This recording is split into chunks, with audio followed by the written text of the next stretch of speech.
know what? She just tried to put on me. I was just going to karate size. You don't understand? Well, mess about with me. We see you all the time now, regular. You know what? It's like we've all moved in together. Yeah. I'm always at his house. Showed her how to make a bang bang coffee with condensed milk. Shit. Condensed milk? Yeah. Like yard. That's right. No, we use sweet milk. She went and got it from delivery before you got there. Yeah, that's what I'm saying. So we're on it. And it's been an interesting last 2 weeks. Wow. Being us Northerners, being down here in London. We've seen some stories that are made unfolding. We've seen surprises and shocks as far as we're concerned. And this is part of our game. And we've seen Riyadh's season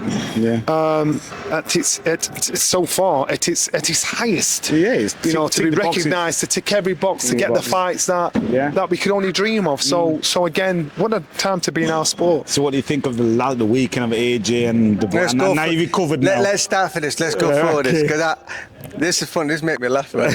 we did a breakdown of the fights. You changed all your answers when you go to Sky. Tell me why you changed your answers. I broke it because you just look at things, you think, all right then. You were right about one though. I was right. But you were right about that one. I got that one wrong. Yeah, I know. But I just looked. I'm thinking, come on, Johnny, think. Yeah. And then when I said, nah, you should. You don't change your mind. Yeah. Stick to your gut and stick to what the fact. Don't be swayed by foolishness. That's right. It's all right, man. It's all right. It's just I don't mind. It's all right. So Paddington, I'm going to give you that one, because even though you changed Chamberlain, you did say that confidence first time we spoke. Ishmael Davis. It was. I think he should have got the decision. You reckon? Yeah. In what way? In what way? You explain yourself. Because he kept I think his weight rate was higher. He brought the pressure fight on. Yeah, brought the fight to him. I think Josh is an outstanding talent, but I think Ishmael was he slept on him, and he gave him a harder fight than anybody thought. 6 days notice as well. Wow, you might want the rematch for that. And what happened? Mr. John Powney wants to see that. Big shout out to Powney. Yes. And then Hamza just did what Hamza did. Yeah. And that's what it's the height. Listen, I said Tyler was a lamb to the slaughter. And it didn't go down well because he's a nice guy. But he was a lamb to the slaughter. And it was no mistake about that. And that's exactly what happened. And Boatsi didn't surprise me at all. Not at all. Willie Hutchinson, if he doesn't beat you, he's going to make you look bad, and that's exactly what he did. Boatsi's so strong as well. Yeah, he is. He's a good fighter that does enough to win. And he's a good fighter. And I said he can't sleep on him. He had to fight him that way. If he fought him any other way, he was going to lose. He had to bully him, keep on him, keep on the pressure. If he did anything else, he would have got pickpocketed. So Boatsi did exactly what he should have done. And in the main event, you know what? I've been telling people, I've been telling people for weeks what Daniel would do to Joshua. Exactly how it happened. And then I got down here and I started speaking to Spencer Fear and I started to speak to other people. You got your mind they had me, and I'm like, what am I doing? It's the biggest mistake in our sport. I'm not doing it anymore. Stick to your goal. Stick to what you think. Stick to what you believe. And it's the biggest mistake. I had a dream 6 weeks ago, and I spoke what we saw in the dream. But in my head, when I woke up, I'm like, no, that can't be. So I stuck to common sense and ignored my dream. My dream was Anthony Joshua got knocked down, and then he got back up again. Dubois hit him again. He fell into the ropes. The referee jumped in and waved, and then I woke up. So I thought, okay, Johnny, don't get carried away with it. Maybe that's what you saw, and maybe he got up, but there's no way AJ loses to him. When I see the fight now, I'm like, foolishness. That's my dream. And I just saw. Remember, the same thing happened with the Fury fight. This is so. I told my elder brother, and my brother said, "Johnny, you're forgetting. You always was like this as a kid. You used to dream things as a kid. When you go bookies? No, because the thing is, it's only better though. You always go dream. But you said you always used to dream things as a kid. That came true. Wow. My friend, I got a friend called Mark Willer. Mr. Willer. Me and Willie tight. What we found from when I was friends from when I was 15, 16. He goes to sleep. I had a dream. I had a dream about years ago. And I went, yo, Willie, I've had a dream. Went, oh, no, what? Because I said, I've had a dream about you. So, oh, no, what? I said, there's something wrong with your heart, man. Go check your heart out. Wow. He went to the doctor. That's his personal business. I was right. Wow. You know what I mean? And I'm like, And you just forget. Wow. You forget things. You know, you got a gift from God. Well, my brother said. They call it discernment. He said there was a Joseph from the tribe of Judah, and just check out Joseph from the tribe. He said, Johnny, you were born the same month he was born. Wow. He said that's where you are. I know the story well. Yeah, I know the story. And so the thing is, sometimes you got to start to believe in things that are unbelievable. You got to believe in things that most would say you're crazy about, and you've got to be comfortable in actually saying it openly for fear of humiliation. And can you imagine if I'd have said that at the top of the show? Listen, Anna, I had a dream, and then it happened. You're like, but you know what? It's you're a vehicle for a reason, and I won't ignore these things. I'll say what I see, and I think Anthony Joshua. I felt for him when it was going on. I felt for him. You know, John, you know what? I've watched it once since Saturday night because it hurts my heart. It does. And you don't want to see him get knocked out the way he got knocked out. I didn't like it. And you look at what this man's done for British boxing, heavyweight boxing around the world. Yeah. I just didn't like seeing it because I found it sad. And I hate waste. And when I say I hate waste, I just thought you have wasted a talent you have because you don't believe in all the things you tell everybody else to believe in, which is yourself. You know, I don't care if he said you got to truly believe in it. Own your special. He don't own it. He rides with it, or it rides him. And that's why Saturday night ended the way it did. Yeah. Because he went in there. He questions himself a lot, doesn't he? Yeah, he questioned. Well, he asked questions. The stranger in the street. Yeah. He asked so many questions. Anybody in our industry, when they say, yo, AJ asked me this, AJ asked me that. Because we're looking at AJ up there as if to say, this man's like a walking God, look at how successful he is. So when he asks you your opinion, it's like, why are you asking me that? Yeah. You know, I remember when he walked to the ring when he boxed Usyk. He said to my spar, Clifton, how would you beat a southpaw? And Clifton's like, damn, this is like the last time. So what he's asking questions of people everywhere. That's just, there's many people, I'm quite sure there's a lot of people that see this think, yeah, he does, he asked me that, he asked me that. And he might be doing it to make you feel good about yourself, to lift you. Or give you more confidence. And be polite, to think, oh my God, AJ asked me that. Or he might be doing it because he's lacking in confidence and surety. That's what I'm saying. Taking responsibility. Lacking in taking responsibility for his actions and his movements. Do you think it might be people around him who are not honest to him as well? It could be, but to me, I just think as a fighter, remember the day before that, he was, he spoke to the crowd and said, I want you all to pray for me. And when he said it, I found it a bit hard. A bit weird. I'm like thinking, what? Yeah.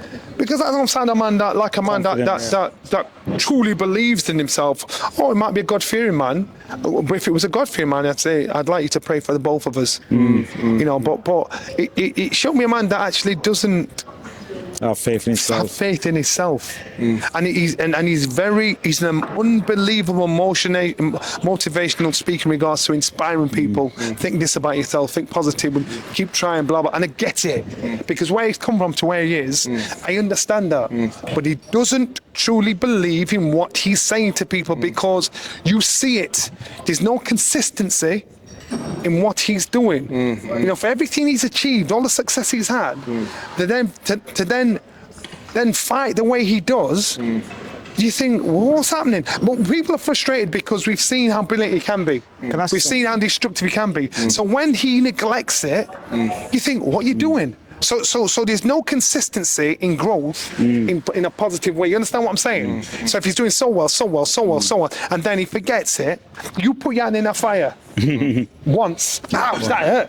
Put your hand in the fire again, ouch, that hurt, I forgot. You ain't gonna do it again. You're gonna make sure I'm gonna avoid that fire. That won't happen again. You're learning a lesson. Anthony Joshua has won, he's lost, he's drawn. He's been criticised, he's been up there as a hero, but he's like, love what he's doing. But he's like seen the brunt of everybody's opinions of him, so it hurt him. So he understands, I've got to just think about me. But he still makes the same mistake. Right. So you can blame Ben. You can blame everybody. It is his fault. And I'm one of the first ones to say when he signed with Ben, why do you give this boy the keys to the kingdom? You know more than him. Ben's job is to tweak you, to put you in the right direction, let you see what you're capable of doing. It's not Ben's fault. And I realised that I thought, this ain't Ben's fault. This is AJ's fault. You know, it's his responsibility. End of the day that you're having a fight in there, so you're having a fight. So when the muzzle's off, go on, fight. You understand? Your coach is in the gym with you, and he's making the best of you. He's like, yes, good. You know, remember? It's not like he was going through the motions. He wasn't going through the motions because the first 30 seconds when the bell went. I was with Natasha Jonas. I said, Tash, she's getting knocked out tonight. First 30 seconds when the bell went. Do you think you had demons from inspiring from back in the days? No, because that don't mean diddly. It don't mean that. Shall I tell you why? Because remember, when you're in the England squad, there is a duty of care. He's older. He's 8 years older than Daniel. So Daniel would have been some young buck coming through. They're not going to let AJ beat him up. He's got to take it easy with him. If you're sparring and you're right, AJ, I want you to work on your jab today, nothing else. So he's just got to work on his jab. And your sparring partner's got to sling everything that you've got to block, boom, boom, just work on the jab. You can't throw the right hand. You can't tear a man up. Right. So if Daniel had some success with him just using one hand, so people are gassing from that. Oh, look at what he did. The man's only using one hand. He's working on something to improve himself. And in reality, especially in England, they're not going to make somebody get mashed up in like that. They're not going to do that at that stage. Some young boy getting in with someone else. So when it comes to demons from the sparring, no, I don't believe that. And the reason why I'm so frustrated and disappointed, because we've seen AJ at his highest. We've seen him at his lowest. We've seen him be so successful. We've seen him get knocked out. We've seen him come back and learn his lesson. We've seen him when he lost to Usyk, came back and boxed better in the next fight, even though he lost. He's been through every experience in our sport for that not to happen, for him to leave his artillery at home. He did. So therefore, I'm thinking there's no consistency in growth. One good fight, another good fight, then a bad fight takes you back 5 fights. But that's why when I looked at the reason I came up with the theory that Daniel Dubois was going to win it, just my common sense told me, let's look at the last 4 fights. And I went through Ngannou, I went through Wallin, and what's the other guy, the Finnish guy? Yeah. You know what I'm about. Yeah. And I went through them 4 fights, and I said to myself, the caliber is lower. And Daniel Dubois is fighting at higher caliber. But I understand. But the caliber was lower to build his confidence up, to believe in what he's capable of doing again. Because remember, look at all the ex-champions that AJ fought. So therefore, he boxed people and beat them. And Joe Gallagher was right. He said the last live opponent AJ boxed, the last live lion AJ boxed was no, it wasn't. It was domestically. Was Dylan White. Yeah. So apart from Usyk, who beat him? With skills. Yeah, so therefore, again, he's in a position now where he's up against a young buck of a lion that came in like Mike Tyson. I know. I don't care about any of you. Like, even when he walked in, he's like smiling and say, all right. Then you saw AJ walking like Elvis, big long white robe on, just swaggering down like, you understand? So one went to put a show on, one went to kick some arse. That's what I meant by going through the motions. You like me to go to a job and you've done a job for 10 years and you're just going through it. Yeah, but I understand that. But we're allowed to make a mistake. AJ has a responsibility and the experience to make sure he knows if he doesn't do it right and doesn't go through the motion, getting there to do a job, he's going to get turned over. That's why he got turned over. The book starts and stops with him. We're constantly blaming this, blaming that, blaming this. No, when the bell goes, muzzles off, go on. Fight. Get the job done. It looked like there was no nastiness there. No, because when he walked in, I said, AJ's in the dressing room. That what you're seeing right there in the ring, he's gone. AJ ain't there. He's in the dressing room or in the hotel room or wherever he was. But when the bell went, I thought, fight done. He started off trying to fence with the jab on his toes instead of boom, stamping down like he did with Ngannou. Boom, solid jab. You didn't see that. That is the only thing that's going to keep this bull out of the way from coming onto you. Yeah, because the right hand went over the top of a weak jab. And that's what I'm saying. And AJ, if everybody should know this because he's experienced it. The one thing you can't buy, borrow, pretend to have is experience, and AJ has it. So therefore, to me, I said, you know what? In my opinion, he needs to back in. He needs to back in because if you're going through all this experience and you're not learning your lesson, when are you going to learn the lesson? To have the confidence, he's not got the confidence to match the ability, no matter how motivational he is with everybody else, because this man truly doesn't believe in his ability, because that night showed it. So again, it's like you're taking the success away from Daniel. No, you're looking at AJ and you're thinking, have you seen him box any better than that? Yes, we have. And so therefore, why did he not bring his A game to that fight? Why? Because of Daniel. But he, regardless of what Daniel did or not, especially in the first round, you looked and thought, what's he doing here? So therefore, it's consistency in performances, consistency in success. Is it there? No, it isn't. So how can you trust him? How can he trust himself to be consistent again? So therefore, he's got to think to himself, like, I've not really got the confidence to match my ability. So, and I had to grow into it. And so the problem is this: by the time he's got the confidence to match his ability, he's going to be 45, 50 years old. Unfortunately, so is his body. And so therefore, and I look at my fight against Carlos D'Elia. Every time I look at it, I want to reach in the screen and bitch slap my face. Come on, Johnny. You're not there. You understand? Because I know what that young man's thinking. We've all had things happen in our life at some stage.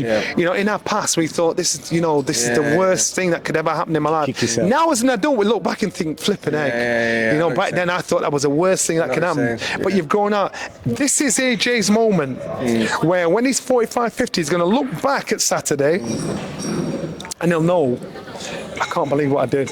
I can't believe what I neglected. Do you think, we know from an age point of view, but did you see the thing what was floating around with what Shane McGuigan said?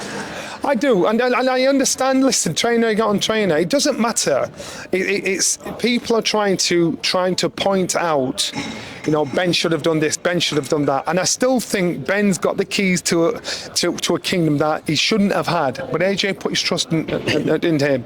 That's a Ben thing. So what Shane said about Ben, that's between trainers. At the end of the day, I'm sticking to the facts. The responsibility is AJ's. You know, when you get in the ring, instinctively, if a shot's coming, you're instinctively going to think, do I listen to my coach and say throw a double jab, or do I slip the jab, slip the shot that's coming, and then throw an uppercut? You're the guy that's in the ring. When you're in the gym, the coach is the boss. I want this, I want that, I want this.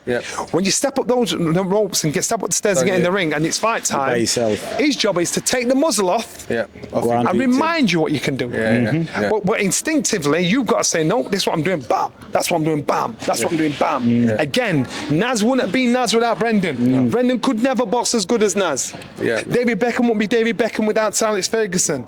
Alex Ferguson never was as good as, do you understand? So these guys are there to tweak you, to say, right, off you go, get your job done. They see your blind spots. So what I'm saying, and they just remind you of them. You don't look back and say, yo, what should I do next? And this is why I said about Daniel. Daniel has the ability to remember but not think. You know, when he's fighting, he's like, he's looking for, what do I do next? But you know what? Danny did everything right, because he was putting the right direction, wound up, off you go, boom. Big up to Don Charles. Don Charles should... He deserves all the respect and a lot of the credit for what he's done, because Don is a very good coach. But people choose to ignore him. People choose to develop amnesia. Don is a very good coach, but he's not getting the credit where credit is due. And I went in the dressing room after the fight. Daniel's boys, you said he was going to lose. You know what? I can walk anywhere on my own. I said, yo, you know what? I said, I've got to give it to you. I said, go on you. I got to take my licks, man. You guys were right. You know what I mean? But let me just remind you, Daniel did an amazing job, but don't forget that man there, what he's done. You know, and it's like Don heard it, and he gave me a nod, and the dad said, no, it was God. I'm like, yo, stop, not just God. You look at that man there, look at what he's done. Without God, he wouldn't have done that. Give the credit where credit's due. In the Bible, it says in James, words without actions are dead. So you can have the actions must meet the words. Do you understand what I'm trying to say? Don Charles, in the press conference, I asked Daniel one question and he was never allowed to answer. I asked him, I said, at the start of the week we asked you why you're so calm. You said you bring a storm. You brought the storm. So in the game plan, with what you did with John Charles, did it execute well? And his dad just interjected straight away and said, he's a calm guy. Next question. Yeah. And I was looking at Don. And that's what I'm saying. And what I'm saying is, and I laugh and joke about it, and people understand what I'm saying. Yeah. Daniel is like Trigger out of Only Fools and Horses. He's lovable, he's nice, he's very simple, sees it how it is. You know, and you put him in the right direction, he'll get the job done. He's an endearing, you know, something to laugh at, but it's right. You know, and Don makes sure he nurtures the best out of Daniel. You know, you don't have to bully him. He cares for him. Yeah. That's his only problem. He loves his fighters. You know, but I'm so glad Don is getting the respect. He's due. Did you see that interview with Radio Raheem and Don? Yeah, I did. It made me a bit emotional when Don got emotional. Because Don's a good guy, do you know what I mean? He's a good guy, but unfortunately boxing is a cruel, rotten, prostituting game at its worst. At its best, it's the greatest sport on earth. Wow, that was good. Yeah, man. We'll check out there. The man's got to go places. So what are you going to do with yourself later on? You know, I'm going to go. It's my eldest daughter's birthday. So you're going back home? Yesterday, so I was going home to join you for a meal. So hopefully. Are you meeting there tomorrow, though? Sorry? Are you going to? No, I'm not doing that. I'm not doing that tomorrow. So I'll come. So you're going home and chill with family. We'll meet both of them at Magna tomorrow. Oh yeah, I'll see you for one out Friday. There's a show on Friday, and then there's Matchroom. We've got a show on Saturday. I'm going to Shaq Thompson. I'm not going to Friday. I'm going to the next one. Okay. Junior Witt stepping in with me. Is it? Don't let Junior TV job, you know. No, he can't take me job, man. Yeah, it's true. You know what, Junior? Junior's too shy. He's too shy. Little ball and fat. We'll see. Peace out, people. Yeah, man. Respect. That was good, man.